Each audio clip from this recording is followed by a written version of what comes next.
2011년 4월 26일이 오늘이죠. 오늘로부터 무려 20년 전인 1991년 4월 26일이 무슨 날인지 아시나요? 아마 생생하게 기억하고 계신 분들도 있으실 테고요. 저처럼 나중에 돼서야 오늘이 그날이구나 라고 배우게 된 분들도 많으실 걸로 합니다. 1991년 4월 26일 한 대학생이 경찰의 쇠파이프에 맞아서 숨졌던 날입니다. 20살밖에 안 됐던 그 이름 강경대 열사인데요. 역사에 아픈 부분도 있고 또 자랑스러운 단면도 있지만 아픈 부분이라고 해서 우리가 그냥 묻어버리고 덮어버리고 그렇게 지나갈 순 없겠죠. 대한민국의 민주주의 역사 중에 또 하나의 획을 그었던 강경대 열사의 20주기, 오늘 그를 기념하면서 바치칸 뉴스 시작해볼까 합니다. 1991년 4월 26일 날 이제 경찰, 흔히들 말하는 백골단이라고 불리는 진압경찰의 곤봉에 맞아서, 곤봉? 쇠파이프에 맞아서 사망한 사고죠. 네, 그날이 바로 오늘입니다. 참 그러게요. 답답한 송 뻥 뚫리는 이야기 해주세요 했는데 답답한 송 뻥 뚫린 얘기는 아니고 네, 어떻게 보면 20년이 지났지만 여전히 그때와 비교했을 때 아주 크게 달라졌다라고까지는 할 수 없을 만한 그런 오늘이라서요. 그래서 이야기를 좀 드려볼까 합니다. 강경대 열사에 관한 이야기. 당시에는 노태우 정부 시절이었죠. 노태우 정부 시절이었고요. 그때 일단은 좀 어떤 일 때문에 강경대 열사가 이 사망에까지 이르게 됐는지 이야기를 좀 드려보고자 해요. 여러분들이 기억나시나요? 지금 제주불안당님 같은 경우에는 그쵸, 이야기를 막 해주고 계신데요. 노태우 포갑 정권에 그랬다 이야기를 하시는데, 일단은 그때 왜 이분들이, 이때 학생들이 이런 같이 시위 이렇게 하게 됐었는지 이야기를 좀 드려볼게요. 1990년 당시에 1월 22일입니다. 이때 노태우, 김영삼, 김종필 세 사람이 3당 합당을 선언을 했습니다. 이걸로 인해서 그 유명한 민자당이 탄생하게 됐죠. 이러면서 이 민자당이 원내 의석 대부분인 214석을 차지하는 등 거의 지들끼리 다 해먹은 거죠. 전국의 주도권을 장악하게 됐습니다. 그러면서 7월 14일 방송관계법이 날치기로 통과됐고요. 공안정국이 이 노태우 재임 기간 내내 지속되게 됐습니다. 그러면서 원래 그렇잖아요. 지금도 보면 한나라당이 압도적으로 많은 그 의석을 차지하게 되면서 거의 지들이 원하는 대로 국민들이 뭐라고 하든 간에 그냥 밀어붙이게 되는, 날치기 통과 쭉쭉 나오게 되는 그런 상황이 빚어지잖아요. 노태우 정부 역시 그때는 지금보다 더 했죠. 그때 당시에 노동운동, 통일운동, 민주화운동에 대한 탄압이 점점 극심하게 됐습니다. 그래서 그 통계치로 보면요, 1990년 11월에 구속된 양심수가 1259명에 달했다고 합니다. 이 수치만 봐도 상당했다고 볼 수가 있겠죠. 그리고 노사분규 현장에는 경찰이 그냥 수시로 투입이 됐고 학교에도 수시로 경찰들이 투입이 됐습니다. 그리고 1991년 5월에 국가보안법과 경찰법 등이 날치기 통과되고 하면서 국민들의 실망감, 분노가 굉장히 높아지게 됐습니다. 그리고 나서 드디어 이제 그 명지대 사건이 터지게 된 거죠. 명지대학교 총학생회장 박광철 학생이 시위 참여 후에 학교로 돌아오던 중에 경찰에 연행이 된 겁니다. 그로부터 이틀이 지난 후에 4월 26일이 됐어요. 그날에 총학생회장의 석방을 위해서 대규모 시위가 진행이 됐고요. 시위가 격렬해지자 경찰, 흔히들 말하는 백골단이 진압을 시도하게 된 겁니다. 이 과정에서 강경대 열사도요. 시위에 참가를 했다가 그 학교 쪽으로 도망을 쳤어요. 도망을 치기 위해서 1.5m 높이의 담벼락을 넘으려 하다가 경찰에게 붙잡혔고요. 쇠파이프로 두들겨 맞은 뒤에 쓰러졌는데 그대로 경찰들이 방치를 하고 내버려 두고 가버린 겁니다. 이런 광경이 그 다른 학생들에게 목격이 돼서 세브란스 병원으로 옮겨졌는데 1시간 만에 바로 사망을 했다고 합니다. 네, 만약에 경찰이 사실이 이 경찰들이 이 학생들을 인간 대 인간으로 봤더라면 사람이 죽을 때까지 이렇게 폭력을 행사하진 않았겠죠. 네, 그리고 그걸 또 방치해둔 채로 떠나지도 않았을 테고요. 네, 이에 그 바로 다음 날 4월 27일 분노한 국민들을 달래기 위해서 노태우 대통령이 이 임기응변, 임시방편으로 사건의 책임을 안흥모 당시 내무부 장관에게 물어서 경질시켰습니다. 하지만 학생들이 분노했죠. 노태우 대통령의 사과 그리고 책임자 처벌을 요구하면서 연세대 앞에서 시위를 벌였고요. 그리고 4월 29일 아까 채팅창에서도 이야기를 하셨는데요. 전남대학교 학생 박승희가 강경대 사건 규탄 집회 중 분신했습니다. 그리고 이어서 5월 1일 안동대학교 학생 김영균, 그리고 5월 3일 경원대학교 학생 천세용, 5월 8일 전민련 사회부장 김기설, 그리고 5월 10일 노동자 윤용아 등 잇따라 분신이 계속되면서 분신 정국이 조성되게 됐습니다.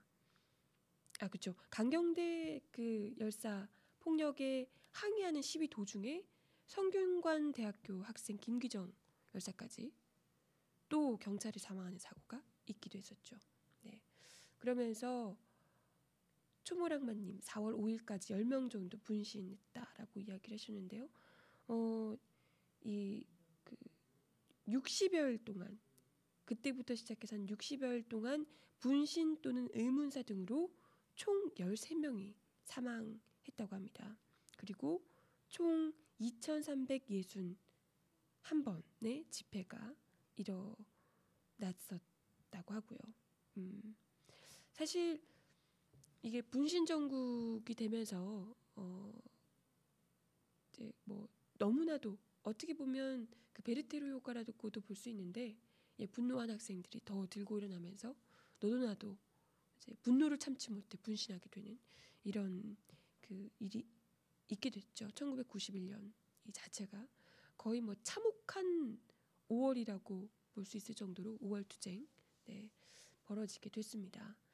사실 그렇게 했음에도 불구하고 이때 당시에 그 투쟁이 승리로 이끌어 갔다고는 하긴 좀 어렵죠. 결과적으로는 실패였다. 민주화를 위한 이 학생들의 분신 이런 것들이 실패였다라고 이야기를 하지만 그래도 어쨌건 그 정권이 1992년에 바뀌게 되고 뭐 말뿐일지언정 어쨌건 노태우 정부 때와는 좀 다른 그래도 그 문민정부라고 하는 이렇게 얘기하기가 좀 웃기긴 하네요. 어쨌건 문민정부가 들어서게 됐고 그때 노태우 그리고 전두환 전 대통령이 구속 수감이 되는 일이 결과가 나오게 됐었죠. 뭐 사실 그 모든 분신정국까지 벌어지게 되는 시발점이라고 볼 수 있는 게 강경대 열사이기도 했고요. 그래서 우리가 그 예전에 있었던 공권력에 의한 무고한 죽음의 대표적인 사례 중에 하나로 꼽히고 있죠. 그래서 사실 그 어떤 시대든 대학생들이 매번 대학생들의 죽음 이런 것들이 민주화 우리나라 특히 우리나라 같은 경우에는 민주화 운동의 촉발제 그 시발점이 되곤 하잖아요. 그래서 이한열 열사 때도 그랬고요. 네, 그래서 강경대 열사의 죽음이 많은 특히 대학생들에게 좀 기억되길 바라는 마음이 있는 것 같습니다. 그래서 여러분들께 드리고 싶은 이야기가 있어요. 뭐냐면요, 그 저희 민중예술위에서 이번에 강경대 열사를 추모하기 위한은 아니고요. 조금이라도 기억되게 하기 위해서 그리고 사실 지금과 그때 현실이 크게 다르지 않음에도 불구하고 대학생들의 이 행동하는 모습은 많이 다르잖아요. 그렇죠? 네. 그래서 보다 많은 대학생들이 그때 지금 현재 강경대 열사가 그때 20살이었잖아요. 비슷한 나이를 살고 있는 친구들이 좀 더 많이 기억을 해주길 바라면서 민중예술에서 강경대 평전을 펴냈습니다. 보이세요, 여러분? 네, 책이 굉장히 이쁘게 나왔어요. 보통 평전 이런 거 나오면 좀 재미없잖아요. 재미없고 뭔가 딱딱하고 이렇게 나오는데 안에 사진과 뭐 사진이라고 해놓고 사진을 못 폈네요. 뭐 사진 이런 것들도 굉장히 많이 펴냈고요. 많이 들어가 있고요. 네, 이 강경대 열사의 어린 시절 사진이며 그때 당시 사진까지 많이 들어 있습니다. 그리고 가족들의 이야기 이런 것도 많고요. 좀 쉽게 편하게 술술 잘 읽힐 수 있도록 책을 펴내서 아마 읽어보신 분들이 여느 평전과 달리 좀 더 뭐랄까요, 따뜻하고 부드럽고 좀 소프트한 느낌, 그렇지만 강경대 열사의 이 정신만큼은 그대로 담고 있는 그런 평전이다 이야기를 많이 하시더라고요. 그래서 네, 진보 책자 많은데 결국 돈으로 귀결? 이렇게 비상천님 그러시는데요. 사실 이게 돈을 벌고자 하면 이런 책은 못 펴냅니다. 네, 이건 돈의 문제가 아니고요. 돈을 벌고자 하면 이슈가 되고 좀 더 많이 팔릴 수 있는 책을 하겠죠. 사실 이런 평전 같은 경우에는 많이 팔리기 위한 책은 아니고요. 보다 많은 분들에게 이런 이야기를 좀 읽힐 수 있도록 했으면 그 나름의 의미가 있는 거죠. 그래서 그 나름 민중예술위에서 가장 인기 있었던 책이죠. 밥줄 이야기라고요. 절판돼서 지금은 사고 싶다는 사람 많은데 팔지 못하는 그런 책이 된 밥줄 이야기를 직접 집필하셨던 이동권 기자, 문화부 이동권 기자가 이번에 강경대 평전을 맡아서 쓰셨습니다. 가격이 그렇게 비싸지 않아요. 네, 많이 관심 가져주시고 추천도 해주시고 혹여 아직 강경대 열사에 대해서 잘 알지 못하는 주위 젊은 청년들이 있다면 이 책을 좀 많이 전파를 해주시라 이야기를 드리고 싶어요. 네, 제목이 강경대 평전이에요. 네, 무료 배포도 좋지만 그렇죠. 아직 이제 나왔는데 무료 배포가 되나요? 그리고 일단 저희가 이런 책들 늘 펴낼 때마다 항상 적자거든요. 안 그래도 적자입니다. 네, 무료 배포 안 해도 적자예요. 여러분들이 많이 도와주시길 바라겠습니다. 많이 알려주시고요. 네, 아무튼 강경대 열사 20주기를 맞아서 좀 이야기를 드려봤습니다. 그런 이야기를 하더라고요.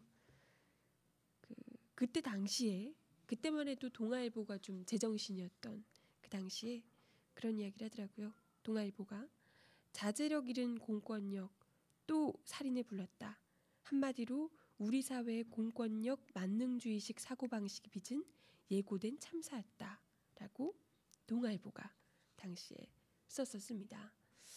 지금이라고 다를까요? 물론 그때와 지금 동아일보가 말하는 공권력은 참 다르지만 지금도 역시 자제력 잃은 공권력으로 인해 살인이 빚어지고 있는 뭐 그런 사회고요. 그런 정권이고요. 그리고 우리 사회의 공권력 만능주의식 사고방식 여전히 팽배합니다. 그렇기 때문에 더 강경대 열사를 비롯해 여러 그 열사들을 추모하고 기억하는 과정이 필요한 거죠.